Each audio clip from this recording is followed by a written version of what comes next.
It stops sometimes. You guys never know. We made all of it. I don't know what happened to I ours. promise you, they're all in the It RA room. disappeared. Yeah, we're not leaving them in the RA room next year. Alright, go ahead, Juliet. Alright. Hi, Jacob. Hi, Paula. Well, I can't see you, but you see me. I'm Skyping with him tomorrow at 10 a.m. if anyone's interested in saying hello. Alright guys, so leadership, leading a team, that is what I'm focusing on. And I made a little spaces in your handout if you wanted to, I don't know, write stuff in. I don't have a ton, and we actually kind of touched on some of it with Shane's, which is good. So I don't think this will take very long. But the first thing that I think you guys need to do, and I mean this is the same for RAs, but it's just kind of the next level up as an RD. You have to lead by example, and it's pretty cliche, everyone says that. But seriously, and I think this is one of the things you were talking about too, this is a huge part of the job because the RAs are looking at everything that you do. And I remember, I think I'll probably use a lot of examples today because that's the best way for me to describe things. But I remember being an RA and my AD was Matt, and there were certain things that I would do, and then I kind of realized well, maybe Matt or not even Matt, just any of the ADs, maybe Ari, maybe whoever, they didn't do this, so it must not be that big of a deal. I don't really have to do it, and that's something that for sure you may not even notice it, but that's what your team's going to start doing. And so you just have to be really aware of. It's easy to think that you can get away with things because you're oh, I'm the one who's leading this team, so it doesn't matter if I don't do it, they just have to do it. But they're going to notice if you're not doing your stuff. And I think that's probably one of the hardest things about it. Newsletters, bulletin boards, you want to give yourself an extension because you have a test the next day, but then you're oh, well, what are they going to think of me? Do I text them all hey, I'm giving myself an extension?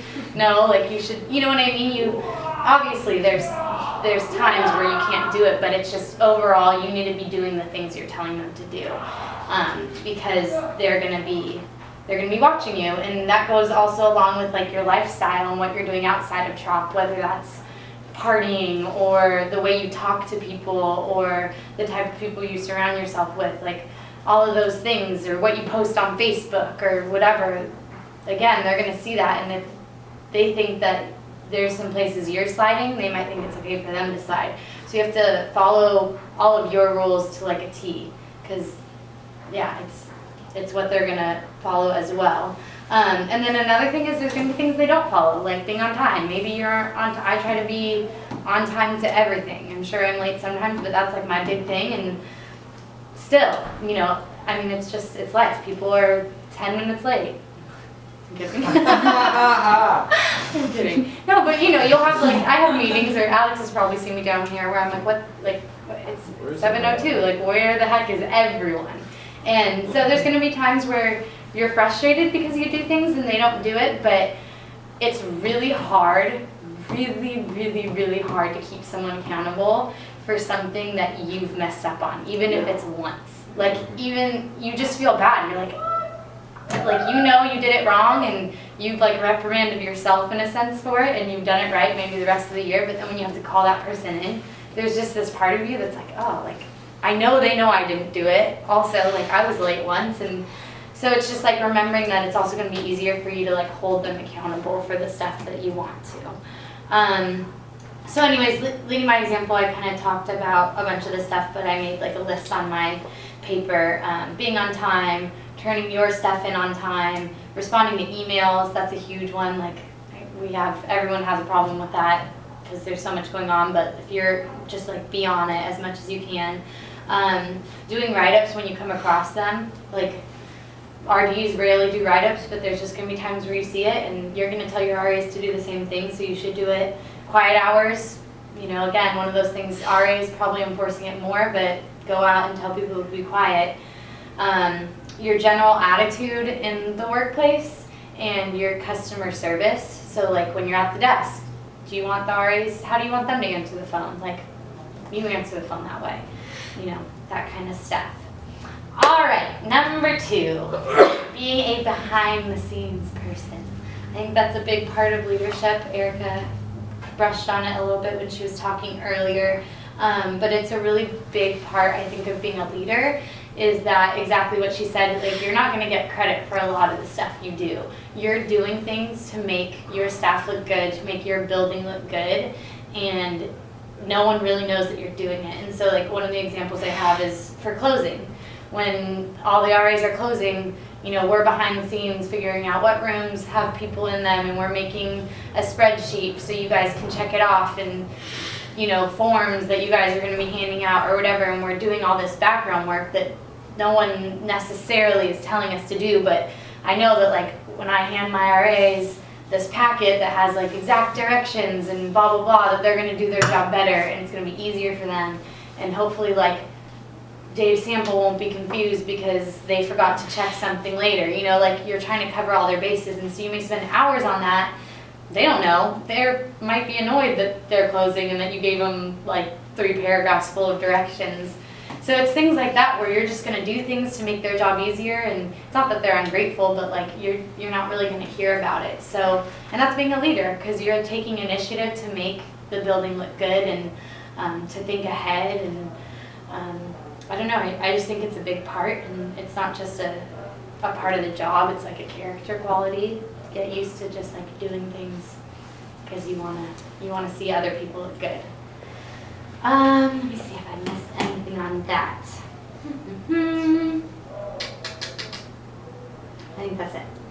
Okay. Oh yeah, I guess kind of going along with that, doing things like Shane was saying, programs, you don't have to do them, but like it's good to just do them because you want to build that community. And like I think one of you mentioned, having Greg start off like doing Taste of IV and showing the new CAs what a program looks like. And for Week of Welcome, I know I worked with like every single one of our RAs on their programs, and some people needed a lot of help, and that wasn't my job, but I helped them. Like my hand was in every single Week of Welcome program in some way. And so again, just they're getting credit for it, they're doing most of the work, but you're also putting a lot of hours into their work. All right, number 3, knowing your team. So obviously that's a big part of leadership. You have to know every person individually, and it's really nice because we have pretty small staffs and we do one-on-ones, and so you do get to know them. And I think it's been one of my favorite parts of the job. Like every single person is so different in the way that they need to be led, and some people take criticism really well, and you bring it to them and it's like a challenge, like okay, yeah, I'm going to do that right. Some people, they shut down, and now all of a sudden they don't want to do anything because they've just been called out for something and they're not ready to accept it, you know. And so you learn how to approach different people, and there's nothing wrong with that. It's, you know, maybe with that person you have to have them be the one to say it, and so you're leading them into it. And you know, you just learn all these things about people. And some people, when they're really frustrated, they're going to come straight to you and tell you about it, and Trop did this and I don't like it. And some people need to be asked, and if you don't ask them, they're offended because they feel like you don't care, you know. So you have to take that time, like after every one-on-one. A lot of times I have my one-on-ones with Anna, and I'll talk about like the one-on-ones I had with my RAs, and it's really cool because it's like my reflection time to be like, well, this person said this and did this, and then through talking about it with her, it's like, oh, well, maybe it's because like they don't like when someone says this to them, or they need you to do this for them. Like, it's really good to take that time to reflect on your staff, and by doing that, like, you'll just see them grow, because you can give them what they need. And specifically, I'm thinking about, like, I had an RA who was like late on a lot of stuff a lot of times, and it was really frustrating for me because I felt like I was telling that person over and over again, and we kept having problems, and they had like last minute programs because they didn't plan ahead. And so finally it was a thing where I was like, okay, how about next week, in the beginning of the quarter in their one-on-one, I was like, by next week I'm going to check up with you, and all your programs for the entire month are going to be planned out. And they're like, okay. And the next week, like, they had everything done, and then they kept doing that. Like, they did that for both of the rest of the quarters. And like, I'm leading them by pointing something out but giving them a solution. And that kind of stuff is cool. So just those types of things. Let's see. Yeah, I think, and also knowing your team, like what I talked about it a little bit, but when they have a concern, take it to heart. There's going to be things that they tell you that you know there's nothing you can do about, or things that like you used to be upset about but you've gotten over. And it's really easy to sometimes just kind of like brush it off, but like really take what they say to heart and like talk to someone about it if you can, because you know they need to know that like their leader cares about them and that they're trying to do things to make their job more pleasant and make the resident experience more pleasant as well. Okay, number 4, praise. Wait, is it on here? Yeah, praise them when appropriate.